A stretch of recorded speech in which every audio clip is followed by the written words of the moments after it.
Bharat taxi launch అయింది. ఇది government back చేసిన ఒక కోఆపరేటివ్ మోడల్ అన్నమాట. ఈ భారత్ టాక్సీ అంటే ఏంటో చూద్దాం. ఓలా, ఊబర్ ఇలాంటి క్యాబ్ సర్వీసెస్, 2 వీలర్ సర్వీసెస్ మనం రెగ్యులర్గా వాడుతూ ఉంటాం. ఓలా, ఊబర్ ఇవి వచ్చిన తర్వాత నిజంగానే మన ప్రయాణం సులభం అయిపోయింది. ట్రాన్స్పోర్టేషన్ ఇన్ఫ్రాస్ట్రక్చర్ ఈజీ అయిపోయాయి. అయితే దీనిలో అనేక సమస్యలు కూడా తలెత్తుతున్నాయి. సడన్గా పీక్ అవర్స్లో డబుల్ ఛార్జెస్ అవటం, అంటే 300 అవ్వాల్సిన చోట 600 అవటం.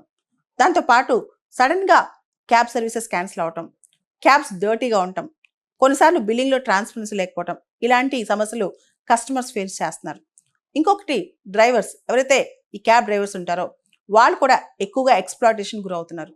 ఈ హైర్ అండ్ ఫైర్ సిస్టంలో వాళ్ళ ప్లాట్ఫామ్ ఫీజే చాలా ఎక్కువ పే చేయాల్సి వస్తుంది. ముఖ్యంగా ప్రతి రైడ్కి దాదాపు 20-25% వాళ్ళు కమిషన్ పే చేయాల్సిన పరిస్థితి.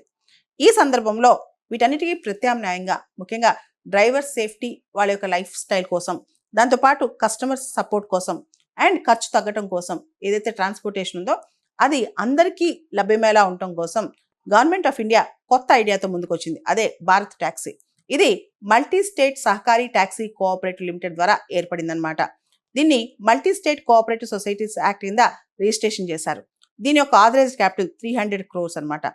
భారతదేశంలో ప్రముఖమైన సహకార సంస్థలు ఏవైతే ఉన్నాయో 8 మేజర్ కోఆపరేటివ్ సొసైటీస్ దీన్ని బ్యాకప్ చేస్తున్నాయి అనమాట. ముఖ్యంగా అమూల్ కావచ్చు, నేషనల్ డైరీ డెవలప్మెంట్ బోర్డు కావచ్చు, నాఫెడ్ కావచ్చు, వీళ్ళందరూ కూడా ఈ మొత్తాన్ని దాన్ని సపోర్ట్ చేస్తున్నారు. ఓలా, ఊబర్ ఇలా చాలా ఉన్నాయి కదా మన దగ్గర. వీటన్నిటికీ ఆల్టర్నేటివ్స్ చేసుకొస్తూ ముఖ్యంగా సడన్ ప్రైస్ సజెస్ట్ రాకుండా, పీక్ టైంలో ప్రైజెస్ విపరీతంగా పెరగకుండా, అదేవిధంగా ఒక్కొక్కసారి ఐఓఎస్లో ఒక రేట్ కానీ చూపిస్తుందంట, ఐఓఎస్ ఫోన్స్లో ఆండ్రాయిడ్ ద్వారా బుక్ చేస్తే ఇంకో రేటు ఇంకో దారి చూపిస్తుందంట. వీటన్నిటిని దాంతోపాటు ఆర్బిటరీగా సడన్గా రైడ్ క్యాన్సిల్ అవడం ఇవన్నీ జరగకుండా కొత్తగా ఈ భారత్ ట్యాక్స్ అనే కాన్సెప్ట్ తీసుకొచ్చారనమాట. ఈ భారత్ ట్యాక్స్ అనేది మినిస్ట్రీ ఆఫ్ కోఆపరేషన్ మరియు నేషనల్ ఈ గవర్నెన్స్ డివిజన్ కింద పనిచేస్తంట. మనందరూ తెలుసు భారతదేశం మినిస్ట్రీ ఆఫ్ కోఆపరేషన్ అని చెప్పి 4 ఏళ్ల క్రితం ప్రత్యేకమైన మినిస్ట్రీని స్థాపించింది. అంతేకాదు సహకార సే సమృద్ధి థీమ్తో ముందుకెళ్తున్నాం. నేషనల్ కోఆపరేటివ్ పాలసీ 2025 కూడా తీసుకొచ్చిందనమాట మన ప్రభుత్వం.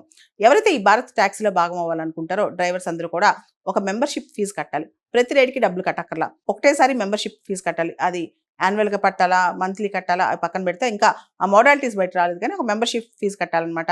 దీనివల్ల ప్రతి రైడ్కి డ్రైవర్ కమిషన్ ఇవ్వాల్సిన అవసరం లేదు. దాంతోపాటు ఏదైతే ఛార్జీలు ఉంటాయో సడన్గా ఛార్జీలు పెరగవు అనమాట. పారదర్శకంగా రేట్లు ఉంటాయి అనమాట. ఏదైతే రైడ్ ఫేర్స్ ఉంటాయో అవన్నీ కూడా ట్రాన్స్పరెంట్గా ఉంటాయి అనమాట. హిడెన్ ఛార్జెస్ లేదా ఆల్గోరిథమిక్ చేంజెస్, మ్యానిపులేషన్స్ ఏమి ఉండవు. అంటే సడన్గా యాప్లో రకరకాల మార్పులు రావన్నమాట. సో ఈ భారత్ ట్యాక్స్ అనేది ట్యాక్సీలు వస్తున్నాయి, ఆటోస్ వస్తాయంటే భవిష్యత్తులో 2 వీలర్స్ కూడా వస్తాయంట. పైలట్ ఫేజ్లో ఢిల్లీలో 650 వెహికల్స్ ఆల్రెడీ ఈ భారత్ ట్యాక్సీ కింద రిజిస్టర్ చేసుకున్నాయి. అన్ని మెట్రో నగరాల్లో ఈ భారత్ ట్యాక్సీ అనే కాన్సెప్ట్ వ్యాప్తి చెందుద్దంట. ముఖ్యంగా వీళ్ళకి ఈ భారత్ ట్యాక్సీ డ్రైవర్స్ ఎవరైతే ఉన్నారో మనకు తెలుసు, ఓలా, ఊబర్ కానీ ఇలా డ్రైవర్స్కి గిగ్ ఎకానమీ మోడల్లో వాళ్ళకి ఎటువంటి ఇన్సూరెన్స్లు కానీ ఏమీ లేవు. కానీ ఈ భారత్ ట్యాక్సీలో కోఆపరేటివ్ ఇన్సూరెన్స్ ఉంటుంది, వెల్ఫేర్ ఫండ్ ఉంటుంది, పెన్షన్ స్కీమ్స్ కూడా ఉంటాయి. ఇది చాలా అద్భుతం అని చెప్పాలి. ఎందుకంటే భారతదేశం పోను గిగ్ ఎకానమీ మోడల్లోకి వెళ్తుందనమాట. ఈ గిగ్ ఎకానమీ మోడల్లో ఎవరైతే ఎంప్లాయీ ఫార్మర్ రిలేషన్షిప్ ఉంటుందో అదే ఉండదు. వచ్చావా, పని చేసావా, ఎన్ని గంటలు పని చేసావా, డబ్బులు తీసుకుని వెళ్ళిపోని ఉంటుంది అనమాట. అలా కాకుండా ఈ కోఆపరేటివ్ సిస్టమ్ ద్వారా డ్రైవర్స్ ఎవరైతే ఉంటారో వాళ్ళ వెల్ఫేర్ కూడా చూస్తున్నారనమాట. భవిష్యత్తులో ఈ చిన్న టౌన్స్, రూరల్ ఏరియాస్ కూడా ఈ భారత్ ట్యాక్సీ అనే కాన్సెప్ట్ తీసుకొస్తారంట. కార్పొరేట్ మోనోపోలీ లేకుండా కోఆపరేటివ్ బేస్డ్ గిగ్ ఎకానమీ మోడల్ని గవర్నమెంట్ ఆఫ్ ఇండియా ప్రమోట్ చేయాలని ప్రయత్నం చేస్తోంది.